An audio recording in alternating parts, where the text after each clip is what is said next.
Meridian 1, this is UMA Mars Command. Target location confirmed. Guns free. Permission to engage. Fire at will.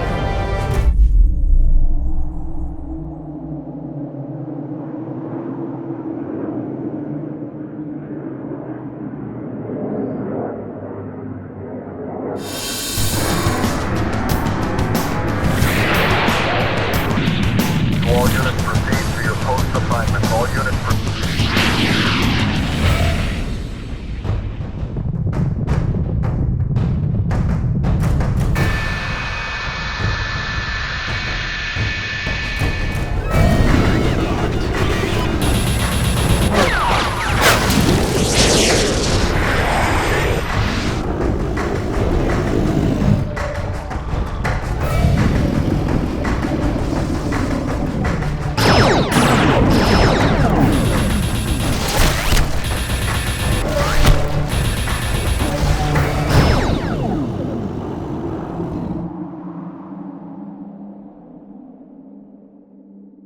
Here is my written review of Gudis, the vinyl Bandai that was made in 1995. It's a big hunk of plastic with no articulation in the end. Please follow me on Twitter.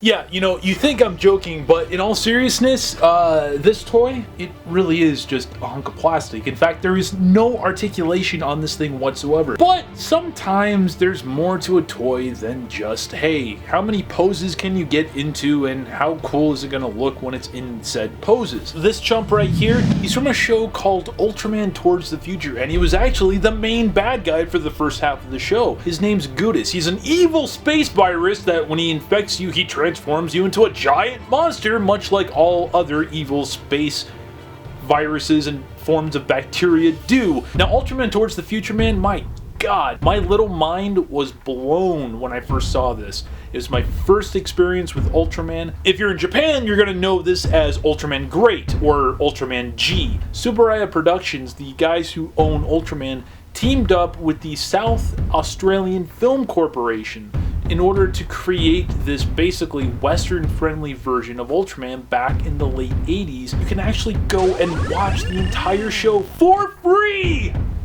on Hulu.com. All 13 episodes are there available for you in their original English format. So I'm actually doing a documentary called Ultrafan, which chronicles the entire production cycle, the life and death of this show. As an adult, when I started getting back into Ultraman and started doing the preliminary stuff for Ultrafan, it all got started thanks to this gentleman named Norman Yend.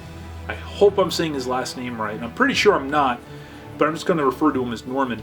I discovered Norman's Flickr account, which I will link to you right down below. And I found it because he had a whole bunch of Ultraman Great toy pictures. And then I started noticing that Norman had props from the show, like the Hummer, which is the jet thing that flew around. Turns out he was actually a modeler, special effects guy on Ultraman when it was made. So I ended up talking to him, and man, just what a pleasure. The stuff that he shared with me is basically the ground core of what Ultrafan is, because once he kind of set me on that path, I started going out and really trying to piece together the story. I subscribed to Variety, the newspaper, and went in their archives and found a whole bunch of interesting things and just basically pieced this timeline of this show from conception to death. And I got Norman to thank for that, and man, just what a cool guy. Thanks to him, this is where all this information is coming from that I get to share with you, and you get to learn a little bit more about Mr. Gudis here. So, originally, all the monster designs for Ultraman Great were actually done by the Japanese beforehand. There was these beautiful, basically pen drawings done by a guy named, I believe, Joe Yoshida. Now, some of the monsters, like Gudis for instance, didn't really change that much from the 2D landscape to the 3D conception. There was other monsters though, like Garukadon or UF-Zero, originally known as Robomb, who completely underwent just complete changes. Now, it's floating out there, but it's not a really well-known fact. Ultraman Towards the Future was never supposed to be a man-in-suit series. Wait a minute, this is Ultraman we're talking about, right? I mean, every incarnation of Ultraman up to that point had been men in rubber suits fighting each other, the end. They were gonna do it with puppets. They got people out from the Jim Henson Company. They were bringing out people from everywhere. That's actually how Norman got on there, because he did puppet work. The idea was that it was going to be much cheaper to make things with puppets than it was to invest in full-on suits. Well, little did they know! Dun dun dun. I'm not gonna spoil you in on that just yet. So, they started making puppets, and some of the monsters were made into puppets, others were not. Gudis happened to be one of them. Now, there are pictures floating around. You can find one, I think, on like the Ultraman wiki of this really ugly looking Gudis with like this mouth with teeth in there. And they say this is like a concept design or something for evil Gudis or whatever. Bullshit. It's a puppet. In fact, if you can actually go out there, you'll probably be able to find, because I've seen it floating on YouTube, the concept footage of the very first battle, the only battle between Gudis and Ultraman on Mars, but done in puppet form. It's fascinating to watch. They didn't think it looked aesthetically pleasing enough for their show, so that's when they decided to go to suits. Now, as far as I know, there are two different variants of this particular Bandai. Same mold, different coloration. One coloration has him at a very warm color tone. Now, I imagine they might have done this because in the very first episode, when he appears, we meet him on Mars. And since we're on Mars, everything is that nice tint of red. This version, it's much more suit accurate. Not precisely, but it's much more suit accurate. And that's one of the reasons why I especially like this toy, because it's about nostalgia, it's about memory, it's about me remembering this dude from the Ultraman game on the Super Nintendo. Do you guys remember that? Ultraman Towards the Future on the SNES? Holy crap! If you didn't play it, good for you, because the game was god awful. Awful! But hey, I own it.